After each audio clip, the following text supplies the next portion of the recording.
plans. I'd wink my eye and laugh. Those days went by so fast.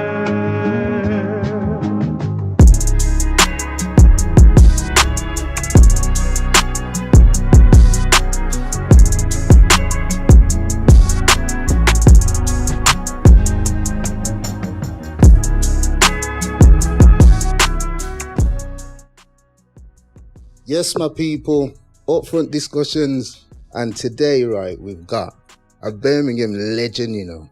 It's someone, when we started this, I had a list of people who I wanted to speak to, and this man was on the list. I was a little bit kind of fearful reaching out, so I've got to big up MC Vader and also big up Twin Peas, because they gave me the push and said, you know what, you ain't got nothing to lose. Send the message. So I sent the message to this brother, right? And I sat down and said to Jay, he's not going to reply, you know, because this man, right, he's got a lot of accolades behind him. And when he replied, I was like speechless.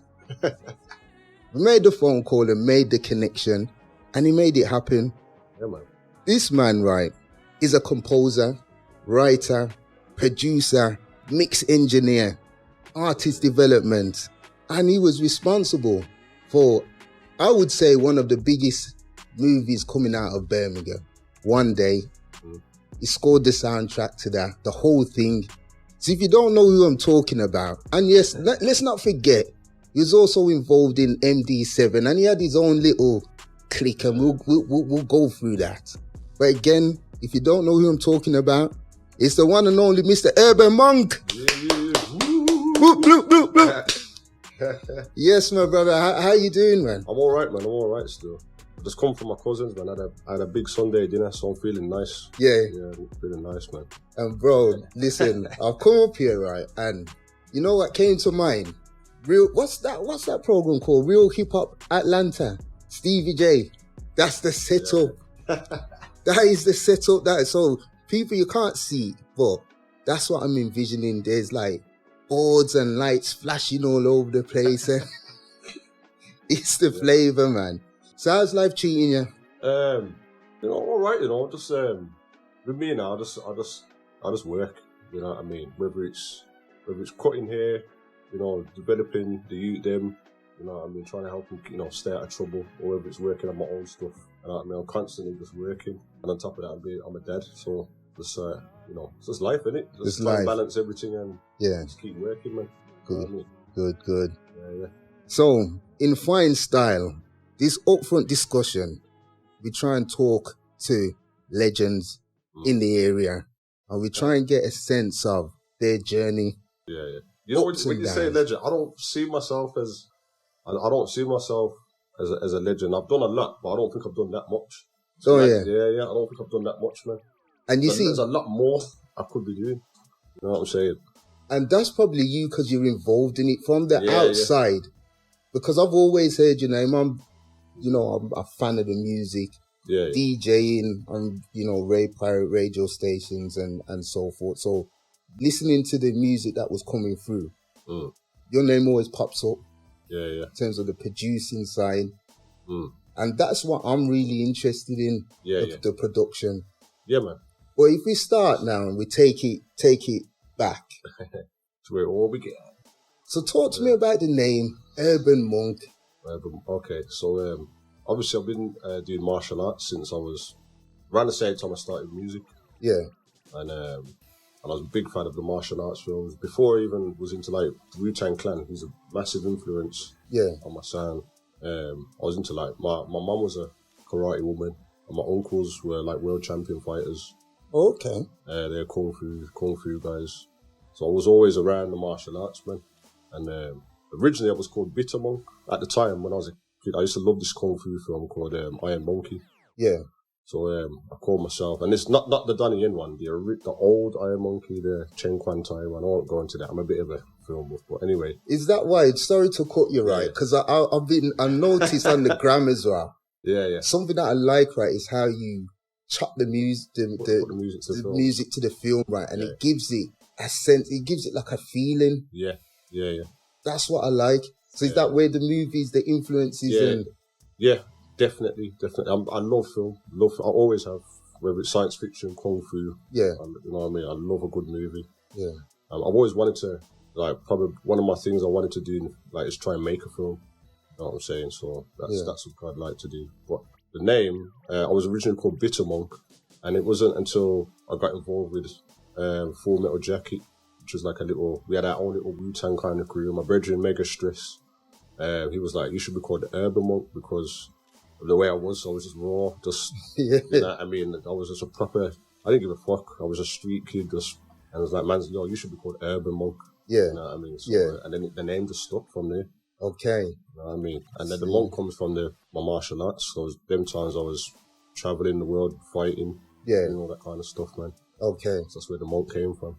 What was your early interaction with music? What my was mum, your influences? Down to my mum and my stepdad. Yeah. My brother's dad. He was bass player in a band, and my mum was the lead singer. Okay. And they allowed me to use the studio. Right when they couldn't find a babysitter, me and my brother used to go with them and watch them just jam. And it was a great time. We'd just be messing around on the instruments and banging drum or playing the bass or whatnot. I just fell in love with music from there. I fell in love with the studio environment from there. My mum was a studio in West Bromwich. There's a place called Jubilee Arts, and it had like video facility. Yeah. Recording studio, old school style recording studio, like back in the late 80s. Actually, I weren't going in there until about 1990. Yeah. And it was all like the old ADAT machines, and you know what I mean, you'd have to like punch in to do your drop-ins and all that kind of rubbish. Old school stuff, man. But I fell in love with the studio environment. I fell in love with it. I just loved being in the studio. I didn't know what did what. I just loved being in the studio and listening to the music and sounds coming back through the speakers. Yeah. And I fell in love with it from there, man. Because it's interesting as well, because it wasn't the cool thing to be the producer. Everyone wanted to either be the rapper or, you know, the DJ, but production now, that wasn't really. Yeah, it's true. It's true, man. It's not until the later on when hip-hop's really started to blossom where the producer started to get the spotlight. Yeah. You know what I'm saying? But yeah, I was a lyricist as well. Okay. Yeah. Initially, I used to listen to like Ice Cube and that, and used to write all their raps down and rap it back, and that's how I learned to rap. Yeah. I was a decent rapper. Yeah. But then the music was just more me. Yeah. You know what I mean? Because there was so many good rappers in the crew that I was in. Yeah. And I used to get overshadowed by them. It didn't bother me because they're my boys. You know what I mean? Yeah. So my strength was my production. I had an ear for what sounded right. Yeah. You know what I mean? I always had that ear. You know, that's where it all started, man. So, like, let's take it now, right? Because I really want to get a sense of what the Birmingham music scene was like in the 90s. I would say, for me, the door didn't open for me until I reckon when I was in JC, you know, Joseph Chamberlain. Yeah. And that's when it really started to open.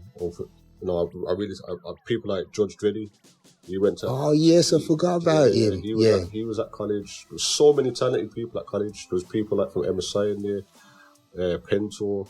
You know, I was lucky enough to be in a college where everybody who helped make the Birmingham scene grow had actually gone, and actually came through that college. I was part of that scene. Yeah, I didn't even realise it at the time. Yeah. Do you know what I'm saying? And, but yeah, there was a lot of competition, and it was healthy, you know what I mean? There was a lot of bad mind stuff going on, but that, you know, when you're young, that shit happens. Yeah, you know what I'm saying? But it was healthy competition, man. Everybody, you know, when you go to a studio, everyone wanted to be the last rapper.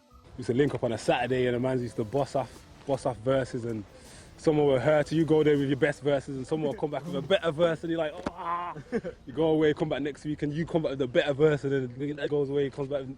Used to go like that, man. So I used to get inspired off all these, man. Yeah. You know what I'm saying? Or, like, run a tune and stuff like that, and it's just, the studio vibes was mad. Like, the producers would be like showing each other, you know, playing tapes, like, listen to this beat, and blah, blah, blah. It was just, the energy was just mad.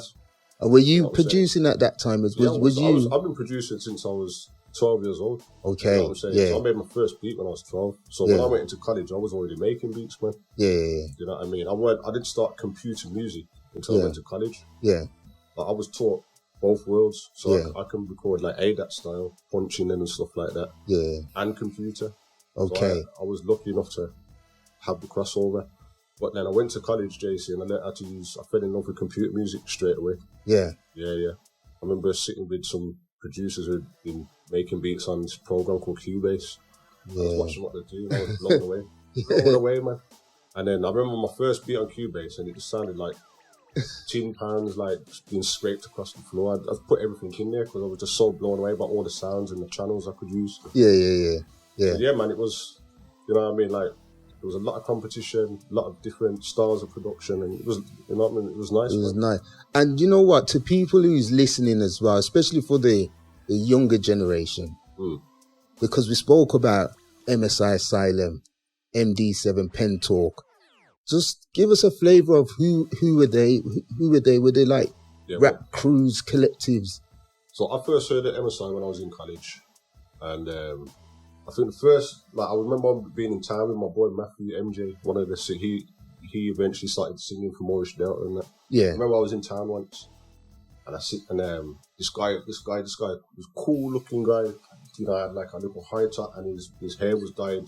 His hair was like dyed like, you know, I think it was like brown or something like that. Anyway, and Matthew was like, "Yo, that's Ranks from MSI, you know, sick producer." Forever macking when I'm on the track, them Fox fiending. Fuck up your local club ceiling with automatics. Make daughters manic. It's sorta tragic. I know the boys who thought they had it. I make bouncers on doors panic. You're caught like an addict with a crack habit. Disorientated, you bounce like black rabbits. Fogalistic, nothing but ballistic. Fuck with this kid, I smuggle coke. Yeah. Started to research them, and I listened to the beats, and like MSI was like, I would say, big influence for me. You know what I mean? And the people that I was around, man. It was like they were a little bit older than us, and they had like record out and stuff like that. And then you had people like Lyric Born Click, Pentalk. Yeah. You know what I mean? Lyric Born Click ended up being MD7.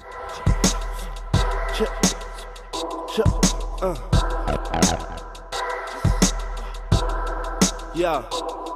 Look in my eye, told me I'm the livest, they're just alive. Who survives the hits from this bag of mix. Look what shit that got me in the bagger. Then like Versace, pleased to watch me in my Prada. I flex properly, got me thinking why they watch. We were just like, just the youngins just looking, just looking at the scene and wanting to be part of it. Next thing we know, we're a Full Metal Jacket. Nobody had ever heard of us, and then we went onto a radio station, DJ Kingston in Warsaw, and that's when I met Jawar. Yeah. And then he introduced us to Malik and Cypher and that. Before you know it, we started to roll together, and that's how I became involved with Maurice Delta, man. Yeah. It was cool times, man. Like, I just remember just traveling a lot around Brum and meeting different people and going to different studios and that. Yeah, man, it's making me reminisce now, man. Yeah. Yeah. And that sound there, right, would have been heavily influenced by the States. Definitely. I think for me as a producer, I can't talk for another producer, but for me as a producer, like, I grew up listening to reggae, and that's down to my mum, reggae, rare groove.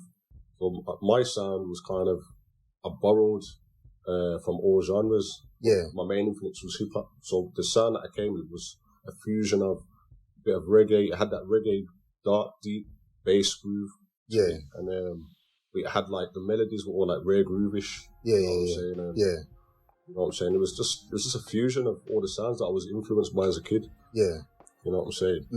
And that's what I brought into my music, man. Okay. But the majority of the sound that people I reckon was like Wu-Tang, like Queensbridge, Mobb Deep. Yeah. There's a lot of the New York energy. Yeah. You know what I mean? That's the vibe that I got from those guys. Because if you look at some of the videos, what's that one that we was even taking it in today, that MSI Asylum one? Hang 'em High. Yeah. Hang 'em High. If you look at that, it's got some familiarities to Farside. Yeah, definitely.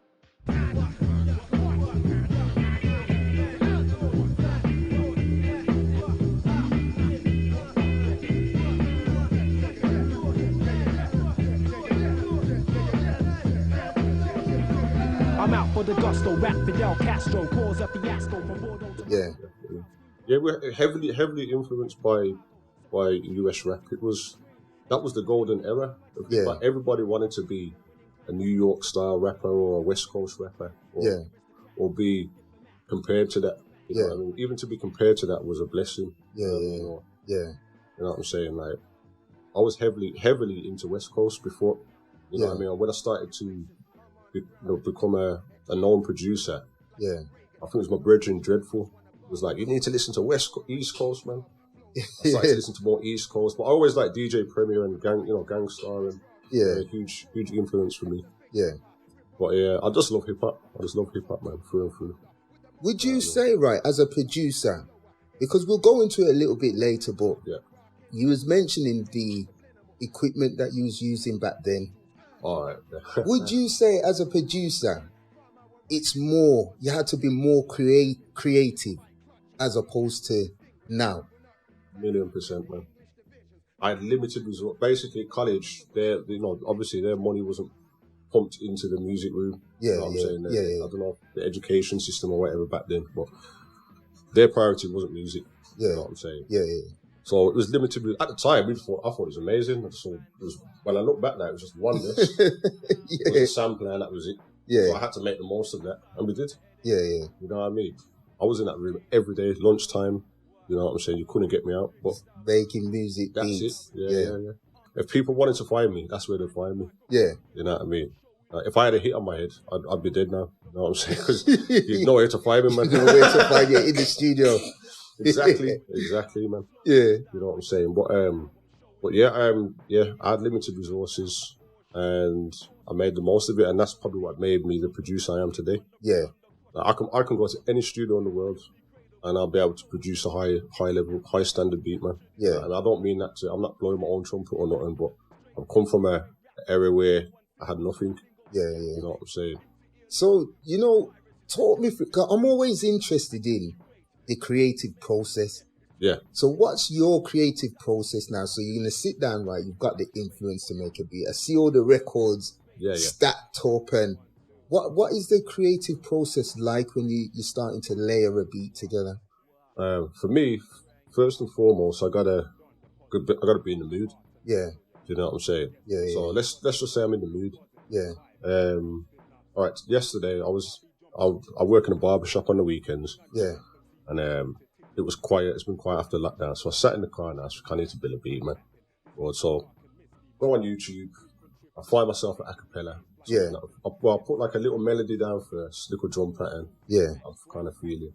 And then I found a little acapella, like a Nas acapella. I found a Nas acapella and I put it on top of it.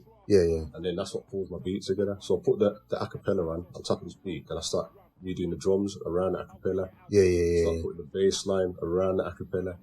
Before you know it, you know what I mean? It's like an original tune. You know what I'm saying? But there's many ways I can do it. But that's just what I've been doing recently, because I find it hard to find artists to go on my beats.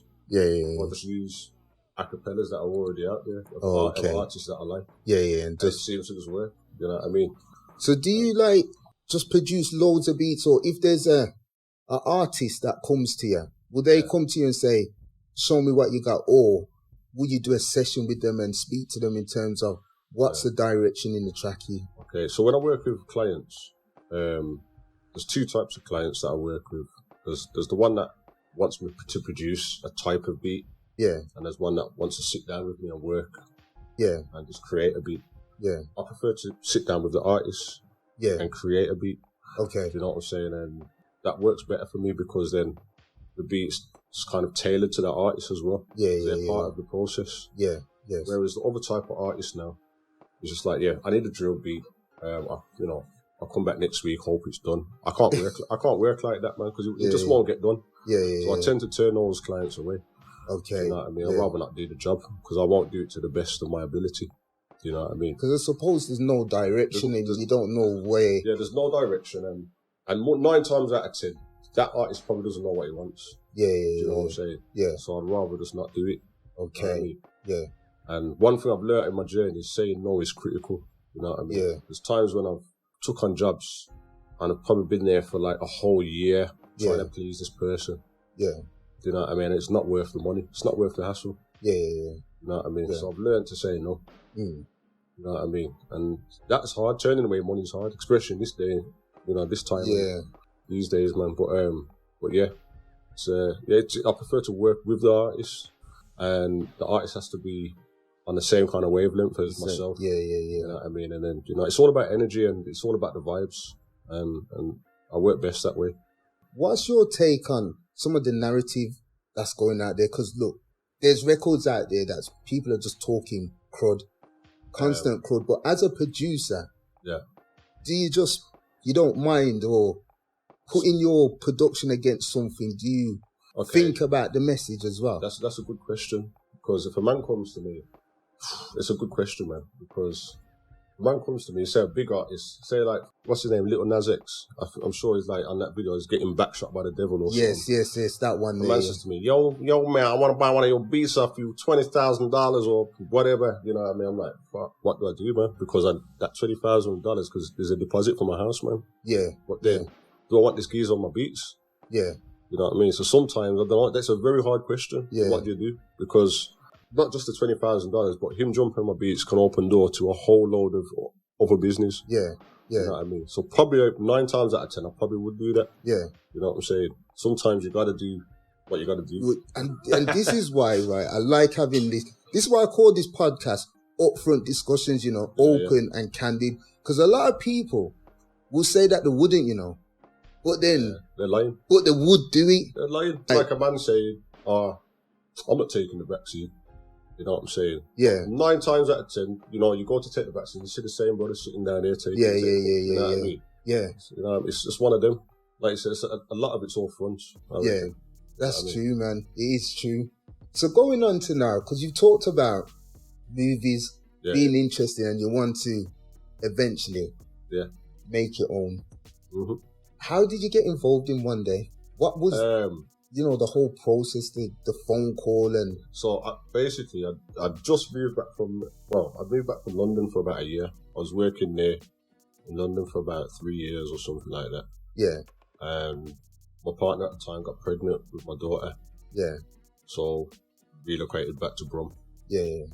And I set up a studio. A guy called Baby J helped me set up my studio in Jewelry Quarter, just outside. That's another name that was buzzing back in the day as well, Baby J. Yeah, man. So he gave me the funds to set up my first studio. Thanks, Jay. And the rest is history. The first job I got there was the One Day film. And it came through a guy called, was a music supervisor. I think his name was Alex. And his friend was DJ Crow. And Alex was like, we'd need a producer. Like, he was getting lots of production, but they weren't feeling any of the music. And DJ Crow said, have you tried Urban? Yeah. So he reached out to me. I think I was on Twitter at the time. He says, would you be interested in coming to audition your music for a film? I thought it was just the one tune they wanted. So I said, yeah, man, no worries. I remember phoning Malik. I said, do you want to come to an audition, man, for some film? Yeah. Yeah, cool. So anyway, went down there now. Bought about 10 beats. Yeah. And they was like, yeah, we want you to do the music. For the whole of it? Yeah, for the film. And then that's how it kind of happened. And then they ended up using my studio as well to record all the music in. They wanted me to mix all the music. Yeah. So I did all the mixing. I mixed it all. Yeah. I recorded all the vocals. I helped write some of the songs. Yeah. And did all the music. I think there was about 2 tunes that I didn't do that had other producers. Jawbone was one of them. Ruckus's brother, I forgot his name, did the main one. Yeah. And I think Fourth Floor did one as well. I can't remember. But yeah. But everything else, that was all me, man. Yeah. Yeah, and it opened a few doors, man. It opened the door to Wiley. You know what I mean? Yeah. Off the back of that, I did a project with Wiley. It never got released, but he released it. Yeah. Without telling me. But that's another story. But yeah, it opened the door to Wiley and it got my name floating in the industry. Yeah. You know what I'm saying? And I got a lot of work off the back of it. Okay. Well, what was, with that movie, right, did you get full reins in terms of the direction of the music, or did they say, look, this is... Nah, they were they told me what they wanted. Yeah. But they allowed me to be me. Yeah. That's cool. Which was cool. So I would just create sounds and tunes. Yeah. And they would just choose which one they liked. So I was in the studio just making beats. Yeah. And beats after beats. Plus I had a catalogue of beats anyway. Yeah. So they were just picking beats. And before you know it, the soundtrack was constructed. Yeah. You know what I'm saying? Yeah. And it worked. They just used, instead of like orchestral music or blah. They just use beats, and I think it worked better for the film. Yeah, you know what I'm saying. It did really well on the. I don't think the film was great, because I'm a big film guy, and like the clips that I've got are different from what they should have used. Some of the clips that they actually gave, because they gave me a raw cut of the film. Oh, okay. And it was different to what was on the cinema. The Is raw it? cut was much better. They had like some car chase and some shoot up in the Palisades and and you know, it was mad. It was a better film on the CD that they gave me. And that was all taken out of it was all taken out. It was a different cut they used in the cinema. Yeah. And it made me understand film a lot more. And I did a lot of the sound recording on set as well. So did you? Yeah, so I learned a lot about film being on set. Yeah. How actually a film is put together and stuff like that. So I was started to really be intrigued by filmmaking at that point. The twins said similar thing as well in terms of they saw a lot in the background. In terms of what they do. And I think that influenced them to later go on and do their degree in music sound engineering. I think, it does that. When you see when a project like that comes to you, and you get involved in it in a certain way, it does open your eyes, man. Open your eyes. Yeah. It did me, definitely. And you said it opened some doors, right? Because looking up on the list of people that you've worked with, like quite a few people, right? The likes you mentioned, Wiley, Wiley, Gigs, J2K, Estelle, you know, Vader.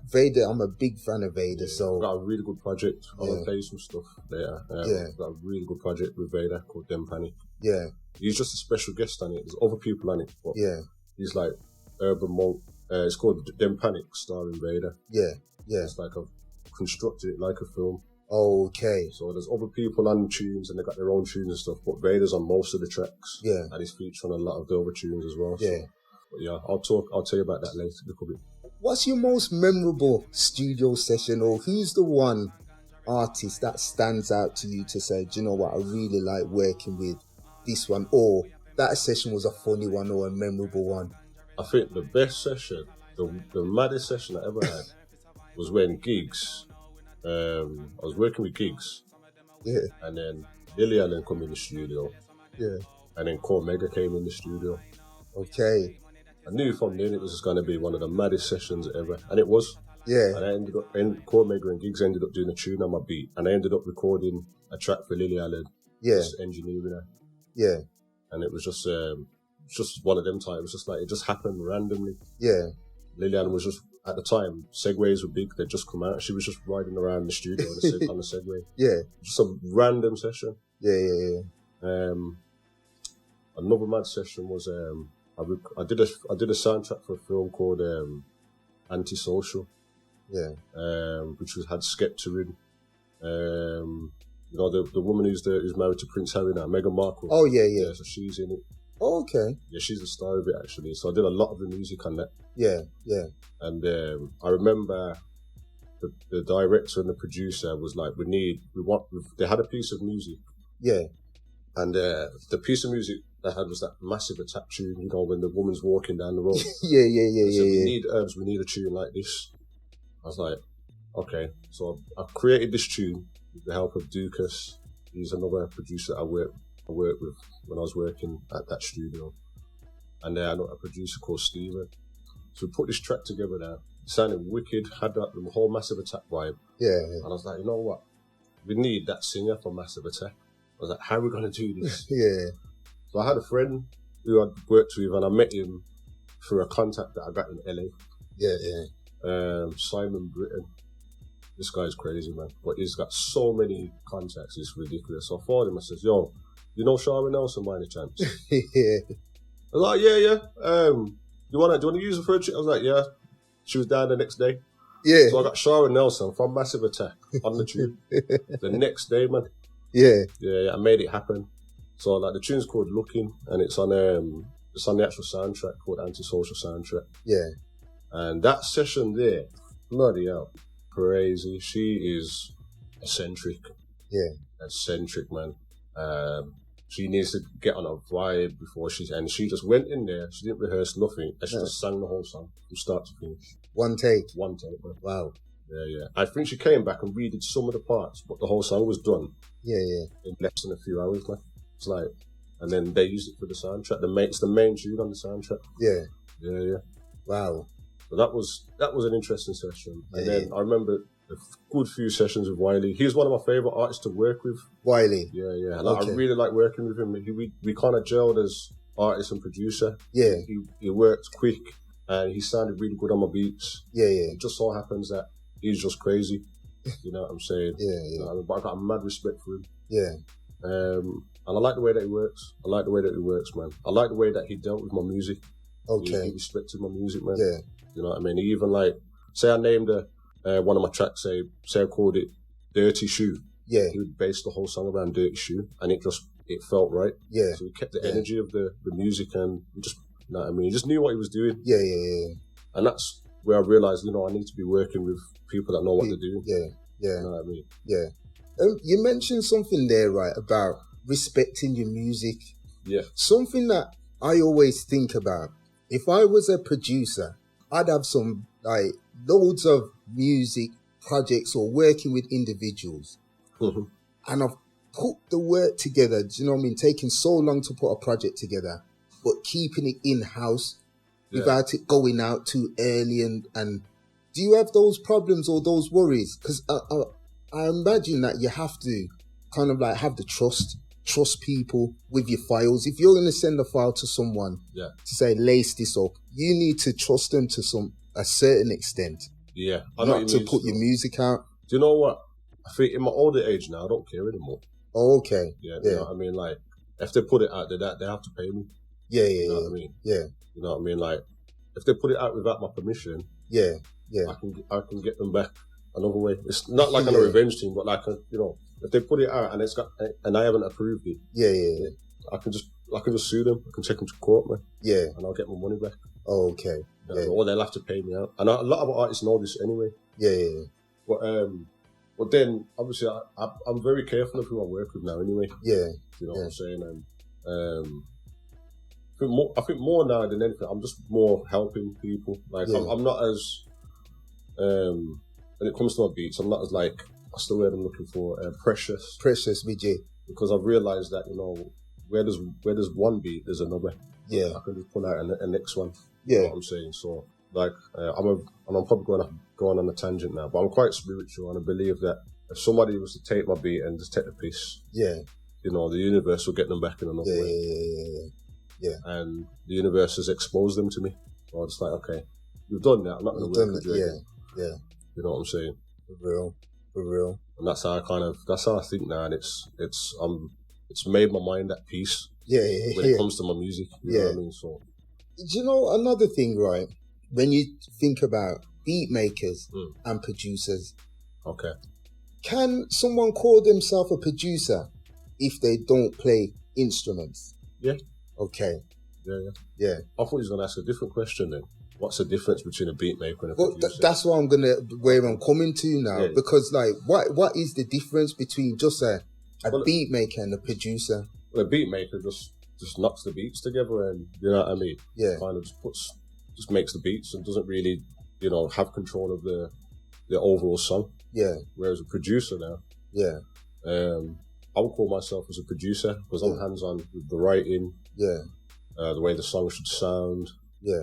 You know what I mean? The arrangement, everything, man. Yeah. You know what I mean? And I will get the singer to sing a certain way. Yeah. I've got full control of, if somebody asks me to produce a song, I will have full control and make sure that it's the best that it can be. Yeah. You know what I mean? To me anyway. Yeah. You know what I'm saying? But as a beat maker now, will just put a beat together. You'll get paid to put a beat together and then just send it back. Yeah. You won't have no control of what's going on. Yeah. While the song's being put on it. Yeah. Like my cousins are beat makers. A couple of my cousins are beat makers. Yeah. They'll probably get me to get the artists and produce the song for them. Oh, okay. You know Yeah. So I'd basically be the executive producer of that song. Yeah. You know what I mean? So there's different ways you can look at it. Yeah. And with all this technology, do you think again the essence of constructing a project? Yeah. Has that gone? Because like you can just get a program now where you can just sync it all up and type in a few things and come up with something.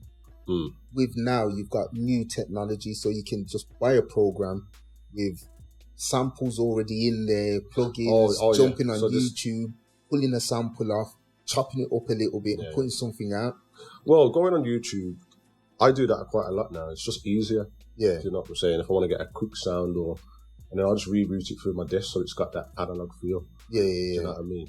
But the art of, it's sad because I love vinyl. The art of digging through the crates and going to the record shop and, you know what I mean, finding obscure samples, you know what I mean? I miss that. And that crispy sound as well. I miss that. I mean, like, I do that every now and then. I did it the other day, well, a few months back now. Yeah. I guess, and it's the first time I did it in a long time, and I absolutely loved it. I realised how much I missed putting out a record and looking for a sample. Yeah. You know what I'm saying? And I miss it. I actually miss... You miss that? Yeah, digging in the crates. Yeah. You know what I'm saying? They should open a record shop somewhere, like a really big one, and just hold samples in there. I reckon they'd make a lot of money. They would, They would. I mean, where I want to take it now, in terms of tracks that you've heard, right? It could be UK or American based. Yeah. Is there a track, right, that you've heard and you thought to yourself, I wish I produced that one? Yeah, there's a few, man. I'm going to go back now, but there's a few DJ Premier tracks and I think, wow. Yeah. And there's one, what's that tune called, man? There's a tune called Broken Language by Trigger the Gambler. Or Trigger the Hustler, is it Trigger the Gambler? Smooth the Hustler, that's it. Smooth. How did I get that wrong? I wish I would have produced that. Yeah. Like, the whole song. Like, I wish I was there recording that and it was my beat. Yeah. Do you know what I mean? That tune there. Whew, every time I listen to it, it just gasses me. And then the next one, Tim Dog and KRS One, I get ripped. Oh, you know yes. That tune there just sets me off, man. Yeah. But I'm going back. These are tunes that made me fall in love with hip hop. Yeah. You know what I'm saying? Yeah. But there's so many tunes like that, man. Yeah. But them two tunes there, they stand out for me. And like Brooklyn Zoo, a lot of RZA tunes. Brooklyn Zoo's one. Rawhide, you know what I mean? That's another one. I was just listening to the ODB album today. Yeah. There's loads, man. There's enough Pete Rock. Pete Rock's I'm a big fan of Pete Rock, man. Yeah. You know what I mean? There's one tune he did for Big L. What was that tune called now? I just remember the video on the basketball courts. That's a sick tune with the flute. I wish I would have produced that one. That's a big tune. Yeah, I could go on forever. Yeah. I could go on forever, man. Who would you work with if there's somebody that you could pick? Someone said, look, I'm going to give you a pick of any artist. Who would you want to work with? Okay. So everybody laughs when I say this. Like, I would have liked to work with, I like Scarface. Yeah. Brad Jordan. Jay-Z. Yeah. I never used to like Jay-Z, Nah. And then Dynasty hit. And then I never looked back. I heard the Dynasty album. I was like, what? That's the album, right, where most of his collaborations are with Beanie Siegel. Beanie Siegel was one of my favourite artists. Yeah. I would have loved to work with him before he lost his voice. He's the one, right? And when I listened to that album, I thought to myself, Beanie Siegel would be the next one up for that, because there's nobody that's done an album with Jay-Z and got so much. He's on nearly every tune. You might as well call it his album. He was on Jay-Z's level. Yeah. Like, I think that he's hard. Beanie Siegel for me was just like, I preferred him to Jay-Z. Yeah, it's hard. I just what he talks about just resonated with me, man. Yeah. I felt it, man. And I remember his album, was it The Reason? Yes. It blew me away, man. I've got that on vinyl, I bought that on vinyl? Keep all of that. That's going to be worth some money soon. Yeah. But that album there, I remember hearing it on holiday. I was in Iron Napa. Everyone was listening to Garage. I was listening to that, man. Yeah. You know what I mean? I was like, yo, this is my shit, man. But yeah, that album there, like, he's one artist I'd love to work with, but his voice is all fucked now. But, and before his voice went bad as well. Styles P as well. Styles P's another one. Yeah. Them ones, right? When you listen to them, you can feel the truth, like Scarface. You can feel it. Styles P, Beanie Siegel, Jay-Z. There's just something in their voice. Yeah. And when you hear my project DEMPANIK, you'll hear what I'm talking about. All the artists that I've got in there, they've got something in their voice that makes you feel it. and all of the voices suit the tunes that I put them on. Then I've done projects before, and I haven't been happy with it. I've let the artist control the project. But this one, I'm in control. Yeah. You know what I'm saying? Yeah. And you'll be able to hear it. Okay. I've never really released anything, and this is my first ever release. Is it? It's my first ever release. I've always worked for other people. I didn't know that, Yeah, I've never released anything. You've always heard my name, but you haven't really heard my music. Yeah. And that's why I've started putting all them lyrical videos out. Yeah. You know what I'm saying? Because I went a bit quiet the last few years. Yeah. You know what I'm saying? Just focusing on life and trying to get my shit together. Yeah. And then obviously the lockdown helped me fall back in love with music again. Yeah. And I started to create this project called DEMPANIK. Okay. You know what I mean? And it just gave me the pandemic gave me the concept for it. To put it down, you know what I mean? So I'm looking forward to that then. Yeah, I'll play some of the tracks off it. Yeah. But yeah, it's really important for me to have somebody who's got a voice that as soon as people hear it, it's like, oh. Because to me, the voice is it's the missing instrument on my beats. Yeah. So it has to be a nice instrument. It has to have a sound. As I said, the ones that are just like beat makers may not think about that. Yeah. Do you know what I mean? The ones that are just pressing buttons and putting beats together, they may not think. They're not thinking about. I no disrespect to the music industry in the UK, the black music industry, but I feel like the art of casting artists to certain tracks is gone. Yeah. You know what I mean? A producer will just put a beat together, and because the artist has got a name, we'll just stick him on it. They won't necessarily suit the track. Yeah. I think Stormzy does it a lot. He don't suit half of the tunes that he's on, but because he's got a massive name, he'll just do it. Yeah. You know what I'm saying? And people just buy it because of him. I mean, I was talking to a few people a couple of weeks ago, and they were saying to listen to DJ Khaled's album or body of work that he's put out. To me, right, I haven't listened to it completely because I stopped at track 3. But to me, it just seems like a host of high-profile people put onto one. Yeah. You know, it's just accolades. Yeah, that's how it sounds. That's how it sounds. No disrespect to them, but that's how it sounds as me as someone that consumes music. But that's who DJ Khaled is. Yeah, like, I'm DJ Khaled. I can get this person on this track. Yeah, you know what I mean. And that's all that it's about. It's about obviously sales. Yeah, and it's about money. Yeah, you know what I mean. The art form is gone now. You know what I'm saying? Like back in the day, you'd have A&Rs. And you'd have people that would pick tracks for the album and stuff like that, and it was an art form. Yeah. Now it's just about if you notice, all the tracks nowadays sound the same. It's numbers now. It's a numbers game sound now. the same, man. Yeah. Do you know what I mean? All it is just like drill beats now. It's just the same pattern, just slightly different sound. And then you got the same guys jumping on it, doing the same flow, and then saying the same shit. I've got this, I've got that. Keisha and Becky. How many times are you going to say Keisha and Becky on how many different tunes, man? Yeah. You know what I'm saying? Yeah. They don't even change the names anymore. That's the joke. It's the same name. It's the same name now. It's the same names now, man. Not changing them. You know what I mean? Like, it's mad. It's mad, man. But that moves us on, right, to this topic now in terms of, we can't dispute now, the Birmingham buzz, there's a buzz around Birmingham music. Yeah. In terms of like it's getting out there. Yeah, it's doing like I said, the creativity for me is gone. Yeah, but the way music is now is beautiful. Yeah, the door is wide open. Yeah. You know what I mean? I'd love to see some real. I'd love to see a super. I've predicted that a super group's gonna happen soon. Yeah. Because I believe that we're like 20 years behind America. Yeah. And like we're in our 1980s era, like going into the 90s. I think we're gonna hit our golden era soon of UK hip hop. Do you know what? I'm glad you said it like that. Because I just didn't know how to articulate. I know what I'm thinking, but to me, you're right. I think UK is behind. Yeah, we are way behind, and we're catching. And the reason why I said if we go back to the Morris Deltas, the MSIs, Asylum, and they're like Sugar Hill Gang in that.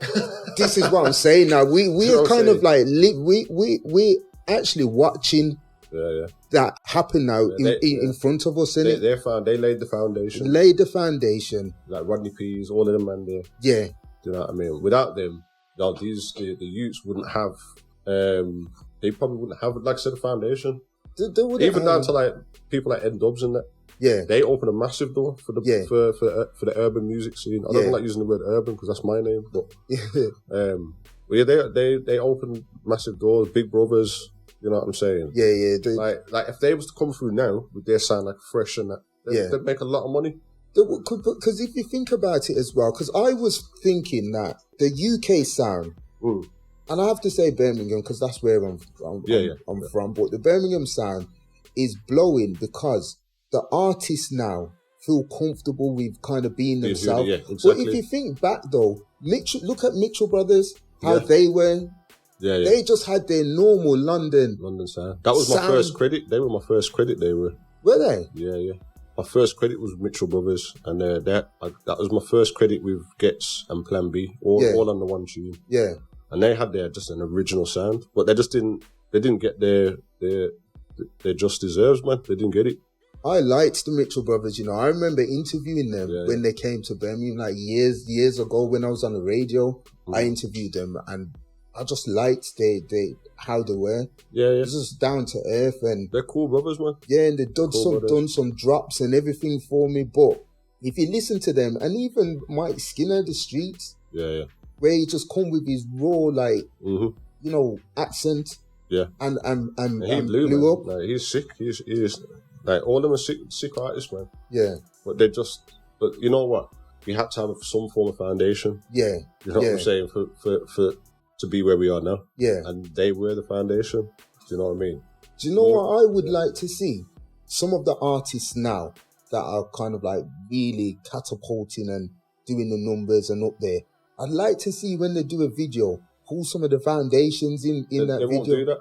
Don't reckon? They won't, because they don't think that way. Yeah. They don't think that way. They're more on Keisha and Becky. Yeah. Do you know what I'm saying? And how much money they got, and you know what I'm saying? Unless you're about that life, they're not going to bring you in, man. You know what I'm saying? Yeah. I used to think, I shouldn't even mention, I'm going to say his name, but I used to rate Dave. I feel like he come into the game on a conscious kind of vibe. Yeah. And now he's gone on to, I've got this and I've got that. And it's kind of upsetting, man, because these guys have got the power to change the way the young people think. Yeah. But they're just adding to the shit, if you know what I'm saying, and it frustrates me. Yeah. You know what I mean? Like, as a wise man once said in a comic book, with great power comes great responsibility. Yes. Yeah. You know what I'm saying? He's a comic book man. JJ's the comic book man. I'm a big comic book man. I firmly believe that statement. Yeah. And it's mad because you got these guys at the top of the food chain. Yeah. And they're just pissing on the people below. And that's their fans. Yeah. And the fans don't even realise they're pissing on them. Do you know what I mean? Yeah. It's crazy when you look at it, you know. Yeah. I know it sounds mad what I'm saying, but that's just how I see it. You know what I mean? Well, I come from an era where, you know, I was listening to Fear of a Black Planet the other day, Public Enemy. Yeah. And I was still learning from it. Yeah. Do you know what I'm saying? Yeah. And everything that they've said in that album is just, it doesn't mean anything to anybody anymore. Well, to me it does, but to the youth, they'll listen to that. They're like, this is some old. Yeah. They'd rather just watch a man get back shot by the devil. You know what I'm saying? And some mad shit like that. That's where we are now. From Fear of a Black Planet to that. Yeah. You know what I mean? But you know what? We're kind of like in a privileged position as well, because we saw that era back then, like when the foundation was being laid. Yeah. You mean, I listened to an interview from Cypher, this was a couple of years back now, where he was basically talking about how you would get your music on the radios, like you know, the Tim Westwood. It was a situation where he had to drive all the way up to London and wait outside with your CDs and just say, listen. I remember that in days, man. This is, do you know what I mean? But it's not like that now. Nah, man. The internet works good now. Yeah. The world is a small place now. Yeah. It's a very small place now. Yeah. And it's good to see it. Yeah. You know what I mean? It's good to see it. But for me, I would like now some of those forefathers that's kind of like laid. Yeah. And there will be a lot of them, just to kind of like see them now pop up somewhere here and there. Just you know what? I'd love a mature album. You know what I mean? Like, I'd love Morris to do a new album, like just a mature album. Yeah. Do you know what I'm saying? I'd love, you know, London Posse to come out with something, you know what I mean? Like, there's still a market, like, there's still millions of 40-year-olds or, mid-30s. Yeah. There's still a massive market. There is. Do you know what I'm saying? Like, and there's, what the youngers don't realise is that there's still a huge generation of people that they could actually market music to, but they need to open their minds a little bit. Yeah. But yeah, man, I'd love to see a mature album come from the old school UK lot. You know what I mean? Yeah. From Moorish, London Posse, Out the Ville, those kind of guys. Yeah. You know what I'm saying? Do a mature album and just talk some knowledge, man. Yeah. Yeah. It'd be nice. It would be, you know what I'm saying? It would be. But I think that there's a fear there as well, like, not being received well or... That's, you know what I'm saying? But they can't think like that. It's about, you know what I mean? There's still people that, if you make good music, it's good music. It's good music. Yeah. It would be received because, as you said, there's still a huge market. Yeah, we're still out here. We are still here. Exactly. We are still here. You know what I mean? Even if you sold, there's more than 1,000 40-year-olds alive. Yeah. You know what I mean? That listen to hip hop back in the day. yeah. You sell it. You sell each copy for $5. That's a nice food. Yeah. You know what I'm saying? It is. It's just a promotion thing, man. You know what I mean? Like, and it's not like them. A lot of the like say Moorish's fans from back in the day, they probably like own labels and stuff now. Yeah. You know what I mean? Like, it's about when you're talking about reaching out earlier. That's all it is about, reaching out and approaching them with an idea. Approaching them with an idea, innit? Yeah, exactly. It's as simple as that. Talking about it now, I should do that myself. But yeah, man, it's Well, you might be the man, right, to put that body of work together because you've got them all in your contacts. Yeah. You know what? I'm glad you mentioned that because I haven't trouble. I don't really like to bother people. Yeah. Do you know what I'm saying? And I know the industry well, man. Like, you're only as good as your last track. Yeah. You know what I'm saying? And the last tune I did that did okay was actually I did a tune with Rodney P last year and Ty. Yeah. Before he passed away. And they did all right. Like, they hit their fans. Yeah. But the one real track that did bits for me was the tune I did with Gigs, which was Block Banging. Yeah. And that got a good response in the States. Yeah. And I feel that's where my music would really flourish. Yeah. So I'm gonna make a trip out there in August. Okay. Yeah. And try and reconnect with some of the contacts that I made out there. So I spent 3 months in Hollywood back in 2011. Did you? Yeah, doing music stuff. What was that experience like? That was amazing. I did a bit of work at the record plant. That's where Dre and them go to do their recording. That's a funny story. I remember Mick Jagger was recording with Will.i.am in the next room to me. Yeah. And all the engineers were smoking Mick Jagger's weed, man. And I remember, it's just mad, good times they were, man. I met 1500 or Nothing. I met James Fauntleroy, did a few sessions with him, and he was one. He wrote a load of Rihanna's hits. Okay, yeah. He recently wrote, actually, James Fauntleroy wrote, see that Nas and Jay-Z track, DJ Khaled. He wrote the chorus for that. Oh, did he? Yeah, he wrote the chorus for that. Yeah. I was like, right, I actually did some work with that guy when I was in LA. Really cool guy. And I remember some words that he sent to me. He says, Herbs, don't give up making music. Yeah. He looks at me and said, please don't give up making music. Yeah. That's the last thing that he said to me. Yeah. Before we parted ways. But yeah, man, that was an amazing experience. I was living on the Hollywood, just off Hollywood Boulevard for 3 months. I was paying £200 a month for this apartment, and it was hooked up by the woman that owns musicsupervisor.com, and she puts music into trailers. Yeah. And she was just showing me around and introduced me to a load of people, and she got me into the BET Award after party and things like that, man. I done some stuff, man. God. Yeah. And that was an amazing experience. Yeah. 3 months in Hollywood. I went to Inglewood. That's when I met James. Yeah. You know what I mean? So I seen a bit of the black. Yeah. Yeah, you know what I mean? Yeah, it's some amazing experience, man. That's good, Dave. And I've done a few things, man. I did a youth project with Punch Records in Morocco. I went to different cities. Yeah. I'm just working with the locals. So I had to fuse my music with theirs. Punch Records was the one down by Perry Bar, isn't it? Perry Bar, yeah. It's a big company now. Is it? Yeah. I used to get all my music from them. Ammo and Jester. Are they Punch Records still? Yeah, they're huge. They're in Digbeth now. Oh, is it? Yeah. Is Ammo still? Yeah, he's still running it. He's a big CEO now. Yeah. Seen him for years, CEO of Punch Records, man, doing bits. Yeah. Yeah, man. So he sent me out to Morocco, and I did 2 trips, and I went to like 4 different cities. Yeah. and basically put a mini album together. Okay. So I had to produce, I had all the traditional instruments and the local people from the ends. Yeah. They came in and we worked with them. And then we put on a massive showcase at the end in the Coliseum where I engineered it. Yeah. There was all on my beats with their music. It was wicked experience that was. Yeah. So I've done a lot of stuff like that. Yeah. I've done a lot of stuff, man. And before we bring this to it, because I could stay here all evening and speak to you about music, you know. Yeah. But before we bring it to an end, right? Because you're involved in doing some work with the youths as well. That's right. Yeah. So what does that entail?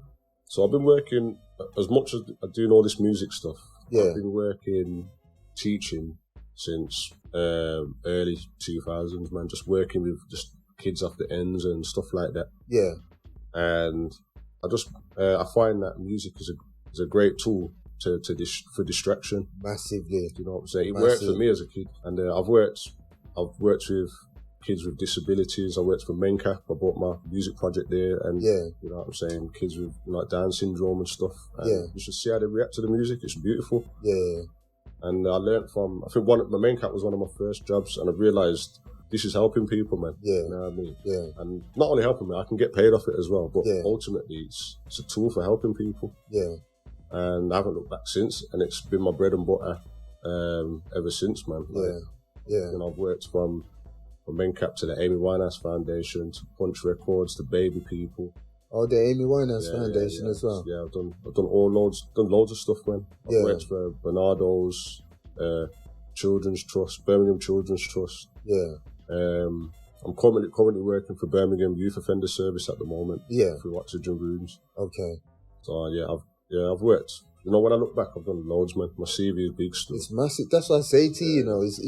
But I always say to the younger generation as well, find your passion and work hard at it, right? And never work a day in your life. It won't feel like work because you're doing something that you enjoy anyway. Sometimes life's going to get involved and you might get a bit fed up and so forth. But that will happen. You know, your passion though, your passion is there.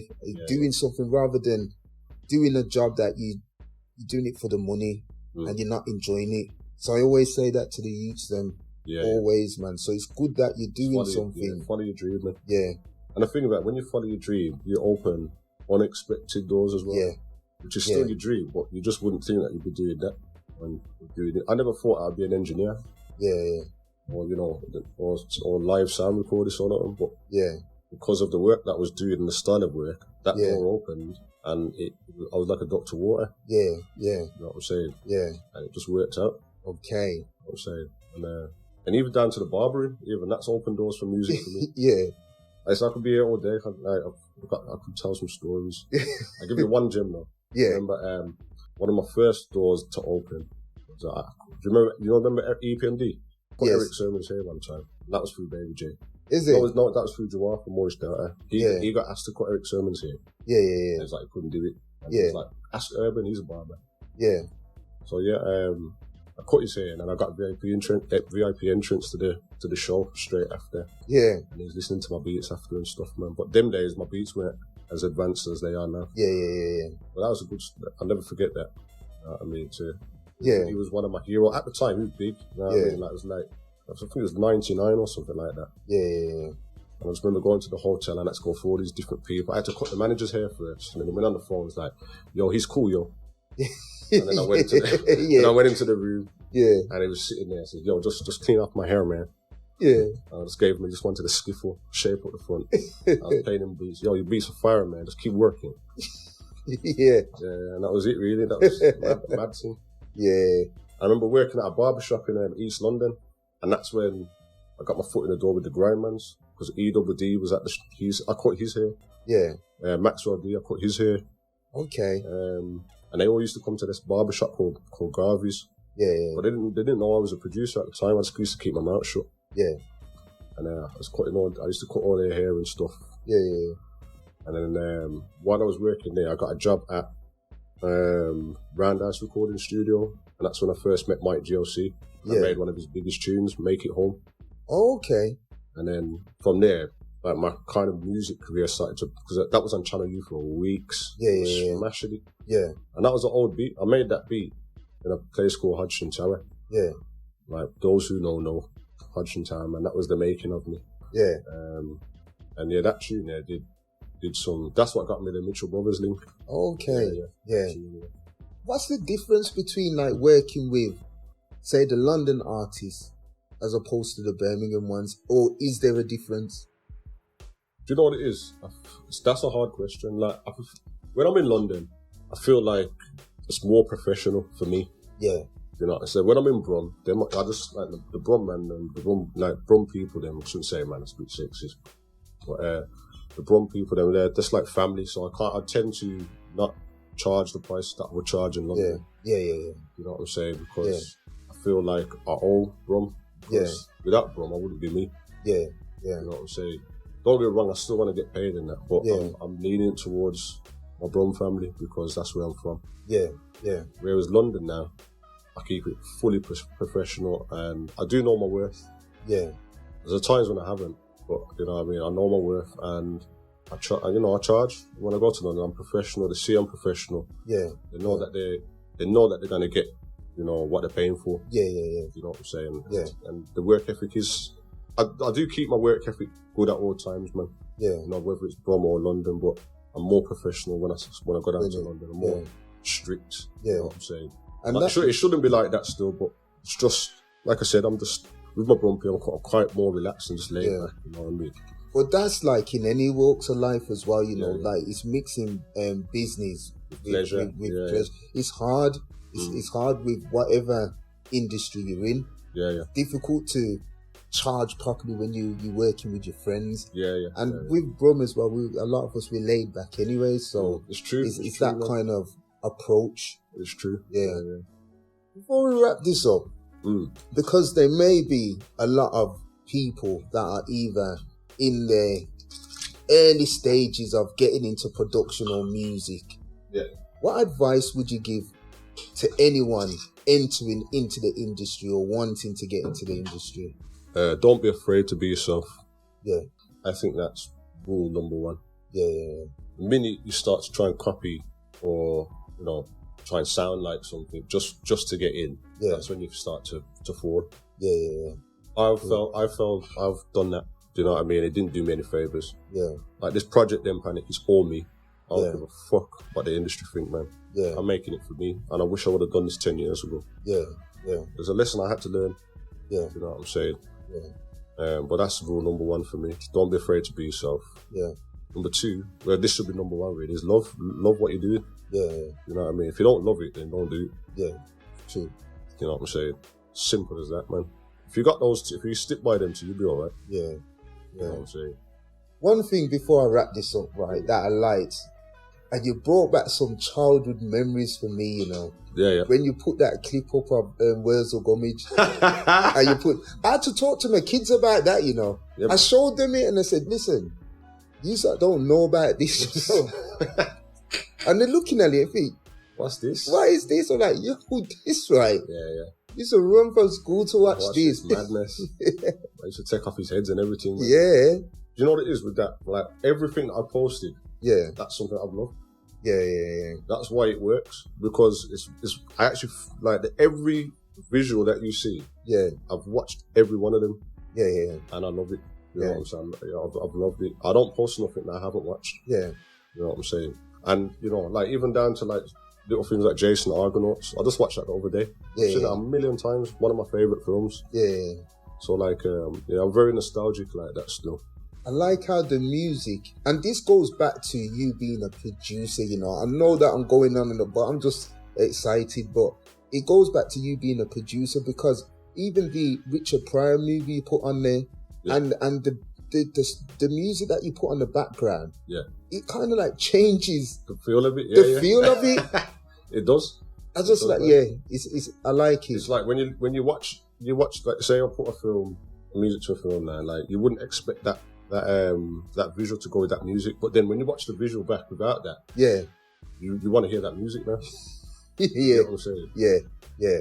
And another reason why I do that with the visual is because I've got so many beats, and I'm playing to people. People like, send me some beats, and I was sending the beats. Nah, we're not feeling this, we're not feeling that. So I got fed up of sending people beats that they weren't free. I thought, you know what? Let me just put my own visuals on them. Yeah. Because that's what's missing is not just what's missing from a lot of my beats is either a vocal or just something back in it. Visual. Yeah.